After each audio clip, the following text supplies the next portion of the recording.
Toxic എന്ന cinema കണ്ടു കയറിയേ ഉള്ളൂ. എൻ്റെ പൊന്നു ഗൈസ് പറയാലോ, അസഹനീയം എന്ന് പറഞ്ഞാൽ അസഹനീയം. തിയേറ്ററിൽ എങ്ങനെ 3.5 മണിക്കൂർ ഇരുന്ന് എന്നുള്ളത് എനിക്കും എൻ്റെ അടച്ചവർക്ക് മാത്രമേ അറിയുള്ളൂ.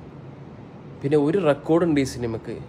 അതായത് ഇന്ത്യൻ സിനിമയിൽ ഏറ്റവും കൂടുതൽ ആളുകളെ വെടിവെച്ച് കൊന്ന സിനിമ അതായിരുന്നു. കുറേ പേര് സിനിമ തുടങ്ങിയ മുതൽ ഒരു 2 മണിക്കൂർ കുറേ പേര് അവിടുന്ന് വരുന്നു വെട്ടിവെക്കുന്നു, കുറേ പേര് ഇവിടുന്ന് വരുന്നു വെട്ടിവെക്കുന്നു, പട്ടപ്പട്ടെ.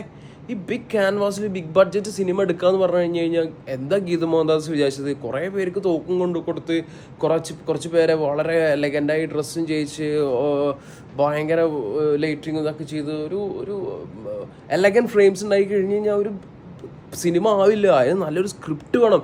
ഇത്രയും നിങ്ങൾ ഇൻവെസ്റ്റ് ചെയ്തത് ഒരു ലേശം കുറച്ചും കൂടെ ഒരു സ്ക്രിപ്റ്റിൽ ഇൻവെസ്റ്റ് ചെയ്തിട്ട് ഒരു ഗ്രിപ്പിംഗ് ആയിട്ട് ഒരു സ്ക്രീൻ പ്ലേ ഉണ്ടാക്കാൻ പറ്റില്ല. അവസാനത്തെ ഒരു 20 മിനിറ്റാണ് നമ്മൾ സിനിമയിൽ ഒന്ന് ഒരു ലേശമെങ്കിലും ഒന്ന് ഗ്രിപ്പ് വരുന്നത്. അതുവരെ സിനിമ അസഹനീയം എന്ന് പറയണല്ലോ, അസഹനീയം.